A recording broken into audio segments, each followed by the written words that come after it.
A question that I've received a lot over the years is when to know when reading someone's energy is ethical versus non-ethical. Now, this might be something that may be a little bit up for debate for some people, but typically what you're reading when it comes to others is more surface level, non-invasive information and energy, because these are natural energies that are just projected out from your energy field. These are things that can be observed not only energy wise, but also body language wise. And these are largely unconscious that people project out there, but also too, we need to have some level of understanding and resonance with another person to know if there's someone that we can connect with or someone that we don't need to connect with. If they're safe for us, not safe for us, if there's some hidden intention or agenda there, like these sort of things are really important, because if it impacts our free will and safety, then we also have a right to know. But let's go over the surface level ambient energies, because this is what we pick up on without overstepping and invading someone else's privacy. So the first one is actually someone's emotional state. What you can typically feel or get a sense of through one of your senses is their emotional state.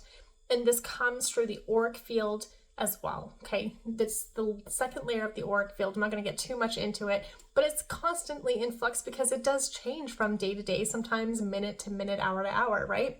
This includes just general feelings like happiness, sadness, anger, tension, joy, and stress. You know how when people have like that happy face on, but you can feel that something isn't quite right? That is what you're picking up on, and you're not invading their privacy by doing so. It's accessible because emotions are radiating energy, and they do come out into the auric field. And this is something that we can accurately pick up on without having to dive into anything else. And we're not being invasive this way because it is in that energy field. And people naturally emit emotional energy. And you'll pick up on those imprints when you're in their presence without needing to dig into their private world of why, what, when, where. So for example, if someone is in a calm, peaceful state, you will feel that sense of warmth or presence or that sense of calm and ease. And if they're anxious, you might pick up on that tension in their energy, like almost that panic kind of energy, without needing to ask them about it directly. Then just the general mood or vibe of a person, that comes off quite strong as well for some people when you get really in tune with having or with being able to do this. So the overall mood and a vibe of a person, are they open? Are they closed and guarded? Are they approachable? Are they distant? Are they emotionally unavailable? Are they upbeat? Are they withdrawn, right? And why this is accessible is because, again, it's an outward projection of their energetic field. It doesn't go into personal history, it doesn't go into personal thoughts, but it gives you a snapshot of their energy so that you can make a choice that if this is in line with you or not. So for example, you might walk into a room and immediately feel some sense of negativity, like a gut drop in your stomach. And then you feel that when you're in that specific person's presence, right? That could just mean that they're closed off, not open for conversation, even if they act a different way. But otherwise, you could also feel that someone is radiating like a high level of positivity and they have that sense of magnetism, right? So that is more of that extroverted, like joyful, open kind of energy, right? And it's not always based on what they're doing and what they're saying. I've met some of the most talkative people who are very shut off and very guarded. You don't need to know why either. You're just tuning into their presence. Also, someone's energy levels, what their vitality is. So what you can typically feel here is how energetic or how drained a person might seem. Are they vibrant? Are they full of life? Do they seem low in energy or fatigued? So a person's vitality and overall energy field can be felt by others. People radiate certain energy levels depending on how they feel physically and emotionally, and this can be sensed as more of a subtle vibration. So for example, if someone is very, very energized, you might feel a certain buzz from them. If they're feeling overstimulated, you might feel that overstimulation within your system as well. And you also might feel if they are drained, because you might feel that sense of heaviness or that drop in energy for yourself. So the thing with all of these that you can feel into, the important thing is to distinguish that This is not you. This is their energy field. And you're just tuning in simply for information. And when you can look at that information, it can give you some insight on how to proceed. So for example, if someone's feeling very overstimulated, you can ask them what it is that they might need, but you don't need to go into that. It's also just preparing yourself for how to handle that interaction, or to take yourself out of that interaction if it doesn't line up with you. You also might be able to sense someone's aura color. So not just feelings and emotions, but also the colors behind it. And a person's general presence and aura is also accessible information. That includes the energetic color, because this can indicate whether they're in alignment with their higher self, or if they're just in a state of confusion or stress. And again, you're not going into why. You might just be able to see that maybe their auric field is a little bit cloudy at this point in time because they just might be dealing with some confusion or something in their life. And it just helps prepare you for that interaction. Or if you're at a state of capacity for what you can handle, you can actually set that boundary for yourself and not fully engage, right? You can say, hey, maybe we can go for a walk another day. Maybe we can connect another time, that sort of thing. So you're not using it as a judgment. You're not using it as diving into their personal history, but you're using it as a tool of information. And this is accessible to everybody. Every single person has an aura that emanates subtle and energetic frequencies. So while finer details of that person's aura is private, the general tone and energy are accessible to those who are sensitive, which is really everybody. We can all do this if you try. And really, I feel like everyone should learn how to read energy for themselves. But usually a bright, clear aura will signify balance and peace and happiness. And a muted, heavy, or clouded aura might indicate stress, confusion, or just some physical fatigue. Just energetic qualities that can be picked up without needing to know the personal details as to why. It just, again, helps you prepare for that interaction.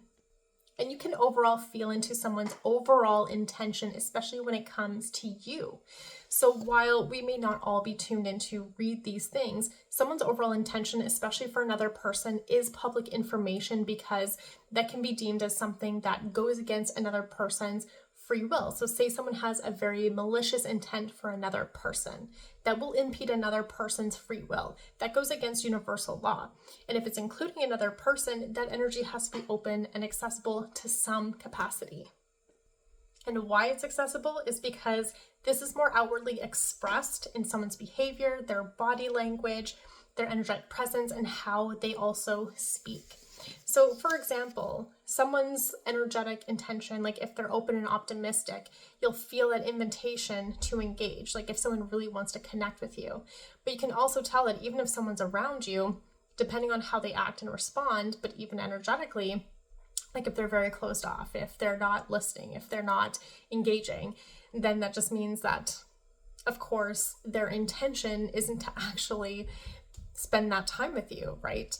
That reserve type feeling, that uncertainty, they might be more withdrawn.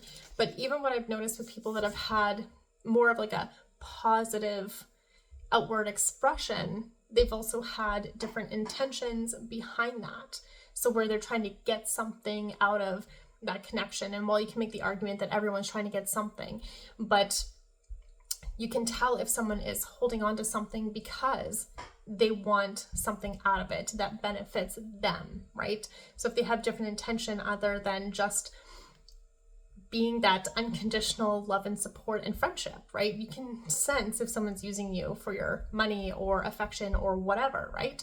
So it's important to know that. So what is not accessible without a level of permission, which please always get verbal permission before trying to get any of this from anybody. You do not just go into someone's field and try probing around. This is so inappropriate and unethical here. But what is not accessible without permission, expressed consent, is private thoughts and mental states. What someone is thinking privately and is not something that you can access without asking for their level of permission. Deep emotional trauma and wounds you cannot get into without their permission. Emotional states are often sensed, yes, but the specific details and depths of someone's trauma and personal struggles should be respected as private. Personal beliefs and unspoken motivations to some extent, right? The deeper, more private layers of someone's mind and soul energetic blueprints are very important to be private to them. You need to have consent to read something like that. So their intention and will for life in general is their own private intention.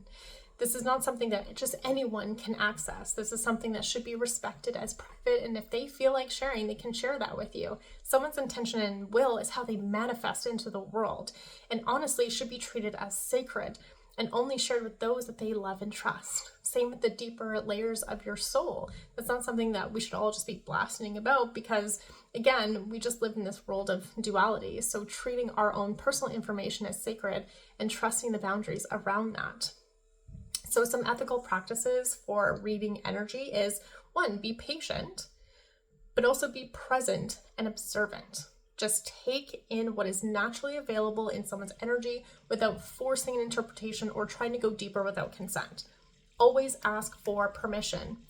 If you feel the need to go deeper, 1, look at that belief system, but 2, you need to ask if you have permission to read those types of things, or if they feel like sharing that with you so you could have an actual conversation. But it's also needing to know for yourself, why do you have to know this? Unless you're an energy practitioner and you're doing a session, but if it's friends and family, unless they're open and willing to share, which you can ask them, and if they're not, then don't read into it and don't go into it, okay? Respect those boundaries. If you feel resistance or discomfort in someone's energy when you're tuning in, it might be a sign that you're going past those boundaries and you're starting to enter into this territory of where you need permission.